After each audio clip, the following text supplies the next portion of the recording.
जय श्री कृष्ण दोस्तों, स्वागत है आपका आवाज़े ज्ञान चैनल पर। आज हम अध्याय 3 कर्मयोग का आरंभ करेंगे। भगवान श्री कृष्ण और अर्जुन के संवाद में अब तक हमने ज्ञान और भक्ति की महिमा सुनी। दूसरे अध्याय में श्री कृष्ण ने आत्मा के स्वरूप और स्थित प्रज्ञ पुरुष का वर्णन किया, लेकिन अर्जुन के मन में अभी भी संशय है। यदि ज्ञान इतना श्रेष्ठ है तो कर्म क्यों करना चाहिए? इसी प्रश्न का समाधान भगवान इस अध्याय में देते हैं।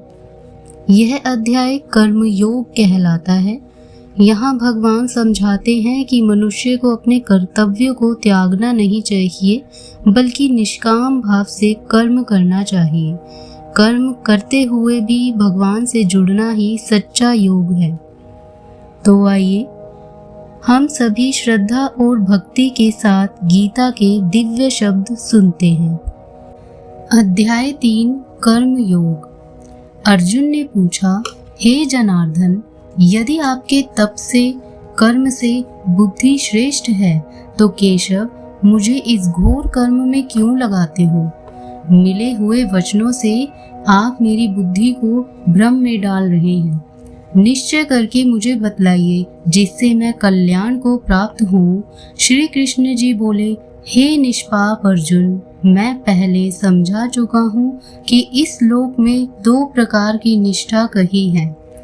एक तो सांख्य वालों का ज्ञान योग और दूसरा योगियों का कर्म योग। कर्मों का प्रारंभ ना करने से ही कोई निष्कर्म नहीं कहलाता और कर्मों का त्याग करके संन्यास करने से ही किसी को सिद्धि नहीं मिल जाती। मनुष्य क्षण भर भी कर्म किए बगैर नहीं रह सकता। प्रकृति के गुण ही सब मनुष्यों को कुछ न कुछ कर्म करने में लगाते हैं। जो अज्ञानी कर्मेंद्रियों को रोककर आत्मचिंतन करने के बहाने विषयों की चिंता करता है, वह पाखंडी मिथ्याचारी कहलाता है। हे अर्जुन, जो इंद्रियों को मन से दमन कर और विषयों में प्रवृत्त ना होने देकर उनसे कार्य लेता है, वह कर्म योग का अभ्यास कहलाता है और श्रेष्ठ कहलाता है। अपने धर्म के अनुसार नियमित कर्म करो, क्योंकि कर्म ना करने से कर्म को करना अच्छा है। बिना कर्म किए तुम्हारे शरीर का निर्वाह नहीं हो सकता। हे कौन्तेय, यज्ञ के निमित्त किए जाने वाले कर्मों को छोड़कर जितने कर्म हैं उनके करने से मनुष्य को बंधन होता है।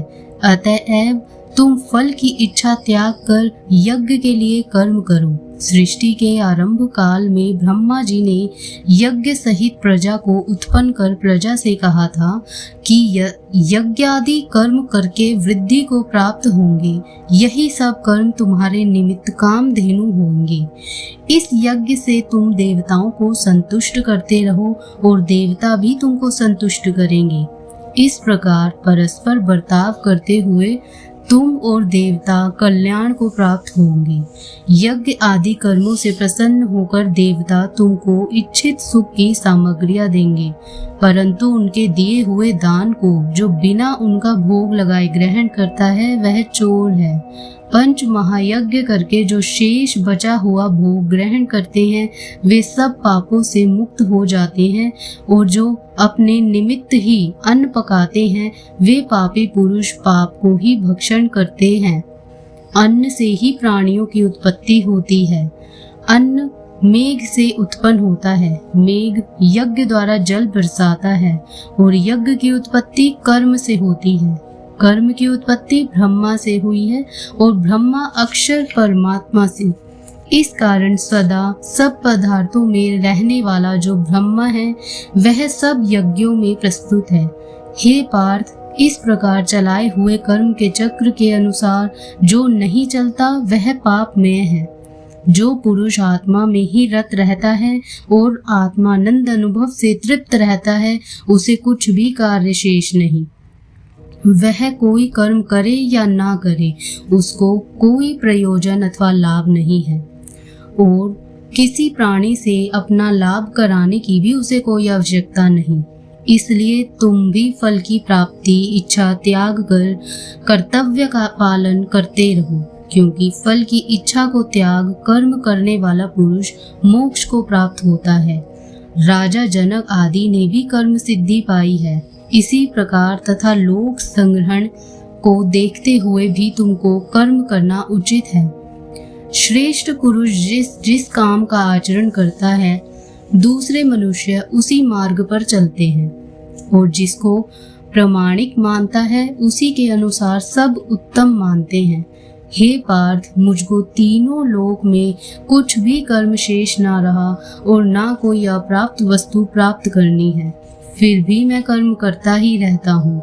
यदि हम ही आलस्य रहित होकर कर्मों को नहीं करेंगे तो मनुष्य हर प्रकार से हमारे ही पथ का अनुकरण करेंगे। जो मैं ही कर्म ना करूं तो सब लोग भी न करने से नष्ट हो जाएंगे। इससे मैं ही वर्ण शंकरों के उत्पन्न करने का हेतु बनकर प्रजा को नष्ट करने वाला समझा जाऊंगा। जिस प्रकार अज्ञानी फल की इच्छा करके कर्म करता है, वैसे ही फल की इच्छा ना करते हुए ज्ञानी को लोक शिक्षा की इच्छा करते हुए कर्म करना उचित है। कर्म में आसक्त अज्ञानियों की बुद्धि में ज्ञानी भेदभाव उत्पन्न ना करे, परंतु आप स्वयं कर्म करता हुआ उससे भी प्रसन्नता पूर्वक कर्म कराएं।